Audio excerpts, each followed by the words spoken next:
Bonjour à tous et ravi de vous retrouver dans une nouvelle vidéo sur cette chaîne YouTube. C'est la quatrième vidéo de ce nouveau format qui s'appelle Parole de conseiller.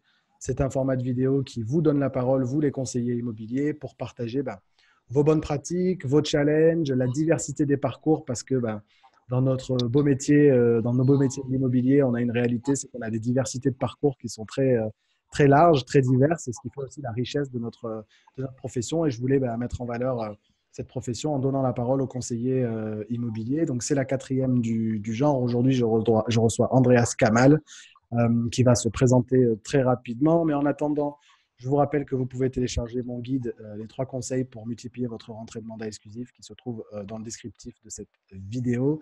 Et n'hésitez pas à soutenir cette vidéo en vous abonnant à la chaîne Sébastien Tedesco. Andreas, bonjour.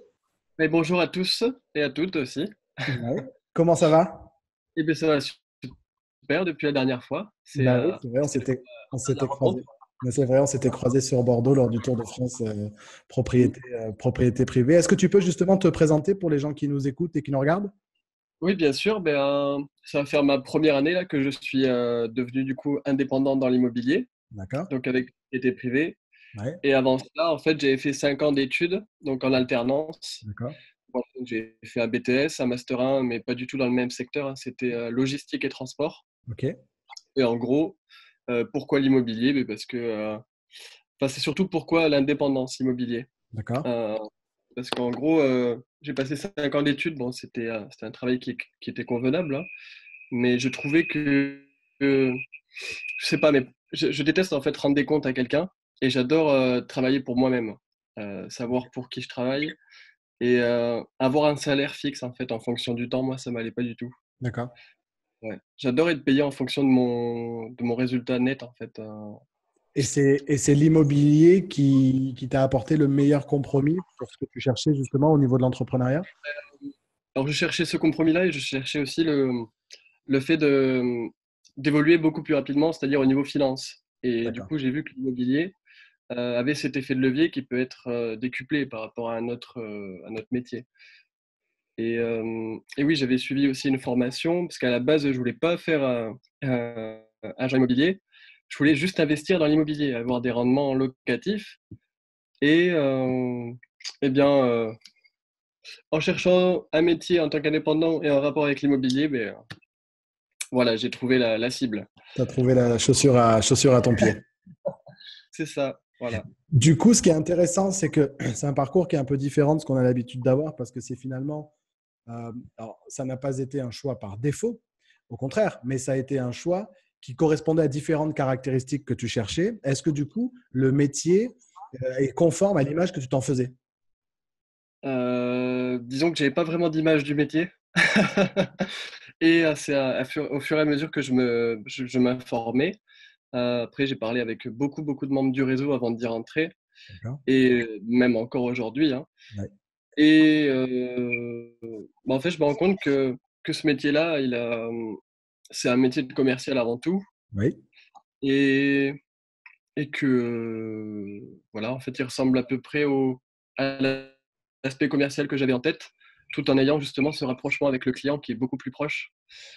Disons qu'on va plus loin dans son projet, on va jusqu'au bout. Voilà. Du coup, aujourd'hui, dans ton activité, tu en es où? Tu as démarré quand et tu en es où aujourd'hui? Alors, j'ai démarré l'an dernier à la même période, donc c'est-à-dire début novembre, si je me D'accord. souviens bien. Donc, c'est Ok. un an. Bon, j'ai fêté ma première année là. Ouais. Et oui, après, au niveau des résultats, tu veux dire, hein. Ouais, en tout cas, est-ce que tu en es au stade auquel tu souhaitais en être au bout d'un an d'activité? Est-ce que les choses se Donc, déroulent comme tu les espérais? disons que j'avais noté déjà avant même de commencer l'activité mes objectifs et mon but dans le métier. Ouais. Et je trouve que là, la première année, j'ai déjà fait mon premier objectif de visée. Ouais. D'accord. Donc, tu C'est- as rempli tes objectifs au bout d'un an. Donc, Mm. ça, c'est intéressant. Et du coup, qu'est-ce que tu as fait qui fait qu'aujourd'hui, tu as réussi à atteindre les objectifs que tu t'es fixés? Parce que bon, moi, je te suis un petit peu, donc je vois un petit peu quelle est ton approche au niveau du métier. Qu'est-ce que tu as fait aujourd'hui qui fait que tu as réussi à atteindre les objectifs que tu t'es fixés? En disant que c'est beaucoup, beaucoup, beaucoup de remise en cause et de remise en question Ok. sur tout ce que je faisais. Parce Ok. qu'en fait, on a tendance à dire c'est la faute d'un tel, c'est la faute de du réseau, c'est la faute du secteur, c'est la faute de, je sais pas moi, une trop grande concurrence. Mm. Et en fait, il faut toujours en fait se mettre en tête que comme on est indépendant, l'erreur, c'est nous-mêmes en fait. Il faut la corriger tout le temps. Et bah, après, ça m'a peut-être un peu aidé d'avoir un passé dans la logistique parce que Ouais. tu toujours dans l'amélioration continue des choses. D'accord, À chaque fois que j'ai quelque chose à mettre en place, une action, j'essaye toujours de la corriger et comment mieux faire. d'accord. Et après, c'est vrai que bon, c'est un peu la période où on est surtout axé dans le digital à mon âge, on va dire. Mm. Et du coup, j'ai boosté à fond sur ces réseaux sociaux parce que beh, je vois en fait que c'est l'avenir au niveau de la communication, au niveau du réseautage, au niveau de la prise d'information, la prise de mandat aussi, parce que on est dans ce métier-là. Mm. Du coup, aujourd'hui, donc tu as fait le constat que ce qui a fait que tu as réussi à atteindre tes objectifs, c'est cette capacité à se remettre en question. Et effectivement, ça fait partie des qualités premières des conseillers immobiliers qui réussissent. C'est cette capacité à se remettre en question qui ne doit pas être associée à cette capacité qu'ont beaucoup de conseillers immobiliers qui est à s'auto-flageller. C'est-à-dire, soit, non, enfin, il y a deux revers. C'est soit c'est toujours la faute effectivement des autres, du marché, des clients, Mmh. du réseau, Mmh mh. etc. Soit je suis mauvais, je suis pas bon, je suis pas capable, qui est aussi un autre revers qu'on a trouvé. Et effectivement, entre les deux, on a cette capacité à se remettre en question sur les actions qui ont été posées, et uniquement sur les actions d'ailleurs, et pas en tant que personne. Mais c'est là où du coup, tu dis que ton approche qui est en matière d'organisation et de stratégie assez structurée te permet comme ça constamment d'avancer dans les stratégies que tu mets en place. Et donc, tu es en train de nous dire que tu as pour ça développé également des stratégies plutôt axées sur le digital. Comment est-ce que tu t'y prends aujourd'hui pour développer ton activité par le digital?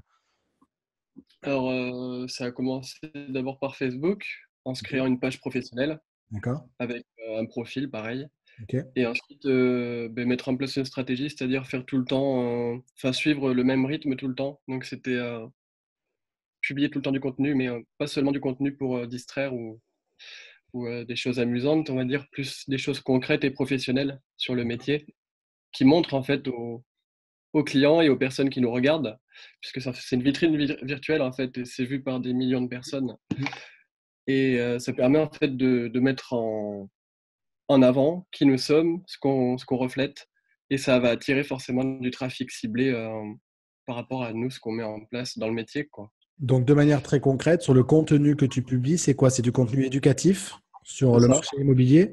éducatif, informatif et puis, les résultats que j'obtiens en D'accord. fonction des actions que je mets en place, voilà. D'accord. Donc, tu donnes vraiment à voir en toute transparence ce qu'est ton activité au quotidien. C'est ça, ouais, tout à fait, ouais. D'accord. Donc, tant sur les actions que tu mets en place que sur les résultats que tu obtiens. Est-ce que tu fournis aussi de l'information vraiment à destination des acheteurs ou des vendeurs potentiels sur des conseils, ce genre de choses-là? C'est ça, oui, j'arrive, à mettre en place pas des fiches, mais, des conseils audio, on va dire, D'accord. parce que je vais faire des podcasts D'accord. et hem et je suis toujours même dans le conseil, même si je prends pas de mandat, en fait, je conseille toujours mon vendeur dans ce qui serait mieux dans les actions qui seraient le mieux à faire et c'est ce que je publie sur ma page professionnelle, en fait, Facebook. Donc vraiment d'être dans une logique d'apport de valeur en Voilà, disant c'est ça. si je veux montrer à un professionnel, et ça c'est une pépite qui est en train de nous dire Andreas, il faut vraiment que vous la reteniez, c'est si je veux démontrer à un particulier, à un vendeur que je suis la bonne personne pour l'aider, ben, j'ai Mmh. trois options qui s'offrent à moi. La première, c'est de le dire. Donc, je peux dire que je suis le plus beau, le Mmh. plus fort, c'est ce que font beaucoup de conseillers immobiliers. La deuxième Ouais, option, c'est la preuve sociale, ça va être de le faire dire par d'autres clients, donc tout ce qui va être témoignage client, avis client, etc. Et effectivement, c'est déjà un peu mieux. La troisième solution, qui est celle d'Andreas, qui est de dire si je veux prouver à quelqu'un que je suis la bonne personne pour l'aider, eh ben, autant l'aider concrètement et lui montrer concrètement que j'ai du matériel pour lui, pour l'aider, pour le convaincre qu'effectivement je suis la bonne personne. Donc de ne pas avoir peur de donner des conseils, y compris de manière précontractuelle. c'est ça et dans la plupart du temps, en fait, j'ai même pas besoin de leur demander, de me signer un mandat puisque ça se fait, automatiquement du coup, Donc on puisque n'est tu as plus dans tout une structuré. logique de démarchage dont nos clients Ça, n'ont plus c'est envie, la mais on est vraiment dans une logique d'attraction de clients Voilà, c'est ça. Faut être en fait un aimant à à prospect. voilà. Et du coup, parce qu'il y a beaucoup de, il y a beaucoup de fantasmes autour de la communication sur les réseaux sociaux et de la capacité de développer un business au travers des réseaux sociaux. Il y a des fantasmes, pourquoi? Parce que beaucoup ont cru que c'était l'Eldorado qui allait permettre de ne pas avoir besoin de prospecter de manière traditionnelle. Mm. Donc, je ne suis pas forcément pour, parce que je pense que les réseaux sociaux peuvent être un formidable relais et un formidable amplificateur de nos actions de prospection sur le terrain, et pas l'un ou l'autre. Donc, ce Mm. fantasme-là qui a voulu faire croire que c'était la solution à tout. Et en même temps, on a du mal à croire les conseillers immobiliers qui disent qu'ils arrivent à faire du business et avoir des gens qui les contactent suite à leur communication sur les réseaux sociaux. Toi, tu confirmes que ça marche? Ah oui, totalement, parce que là, mais dernièrement, en plus, ça tombe pile poil, hein. J'ai pris une maison par Facebook uniquement, hein, D'accord, que du Facebook, je contactais les gens sur Messenger. d'accord. J'ai obtenu la maison et en 2 semaines, enfin, je l'ai vendue, quoi. Donc, rien que par Facebook. Donc, en plus, Donc, du coup, investissement zéro. c'est ça, enfin, investissement sur le long terme, du moins, parce qu'ils sont allés voir mon profil, ma page. Bien sûr. Ils se sont rendus compte avant d'écrire. Comme ça, ils regardent ce que je produis, le contenu que je donne, la valeur surtout. Et puis ensuite, enfin, j'ai Donc, l'impression que ça va tout seul. Donc, ouais. Parce qu'on oublie le temps qu'on y passe quand même. voilà, c'est Mais, ça, mais ça fait. Ouais. mais du coup, ce que tu es en train de dire est intéressant. Tu veux dire qu'au-delà de ta communication qui attire des gens, tu as des actions aussi plus, cette fois, plus directes sur Messenger? C'est ça, oui. Ouais. Enfin, Messenger, encore, je l'utilise pas forcément directement, on va dire. Ce sera plus pour après, pour entrer vraiment en contact. D'abord, ouais, je fais ma petite étude de marché, je regarde les potentiels biens qui pourraient m'intéresser. Et ensuite, j'essaie de rediriger les gens vers ma page d'abord. D'accord. Comme ça, ils regardent un peu mon profil. Et ensuite, on va vers une discussion. Ouais. D'accord. Donc, l'outil Messenger ou autre, ça n'est qu'un simple outil pour convertir, en fait, pour avoir la conversation et obtenir le rendez-vous, en fait. C'est ça, c'est Mais ça. après que tu aies identifié des signaux faibles, c'est-à-dire des signaux comme quoi les gens te suivent, regardent, like, etc. Si, si, ça, je le suis aussi Voilà, sur ma ça, tu page. le suis et ça te permet d'identifier des gens avec lesquels tu vas pouvoir avoir une conversation après. C'est ça. Après, je regarde aussi les gens qui reviennent, Mm. qui reviennent sur ma page et qui regardent. Et puis là, à ce moment-là, enfin, pour moi, ils sont déjà à moitié chauds. Donc, il n'y a plus qu'à convertir, quoi. Donc, exactement la même démarche qu'une démarche qu'on pourrait avoir en prospection traditionnelle, où j'accompagne la montée en maturité des vendeurs jusqu'à ce qu'ils soient suffisamment mûrs pour faire appel à un professionnel. Et tant qu'à faire, ben, autant que ce professionnel, ce soit moi. Pour être recueilli, ouais. Bon, super. Du coup, mine de rien, par rapport à ce que je disais juste avant, des actions de prospection sur le terrain aussi? Oui, mais disons que, bon, au tout début, quand on fait les 3 jours de formation, ensuite, on se forme quand même continuellement. Mm. Sur la prospection, en fait, moi, je faisais tout, hein. Je faisais tout. Et je me notais, en fait, ce qui avait le plus de résultats ou pas, et j'éliminais, en fait, ceux qui me prenaient soit plus de temps, soit qui me rapportaient beaucoup Et, moins en et résultats. alors, Ouais. tes conclusions? Ben, disons que j'ai arrêté de porte-à-porte, D'accord? parce que sur le campagne, c'est trop large, mais je fais quand même une communication ciblée sur la zone, ben, D'accord? via Facebook et les groupes.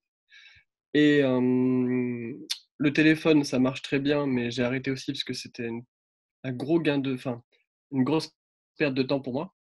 Donc, Au niveau de ça marchait en volume, mais ça nécessitait ça plus de marchait, voilà. Mais au niveau du temps impliqué dessus, ça me prenait vraiment beaucoup, beaucoup de temps.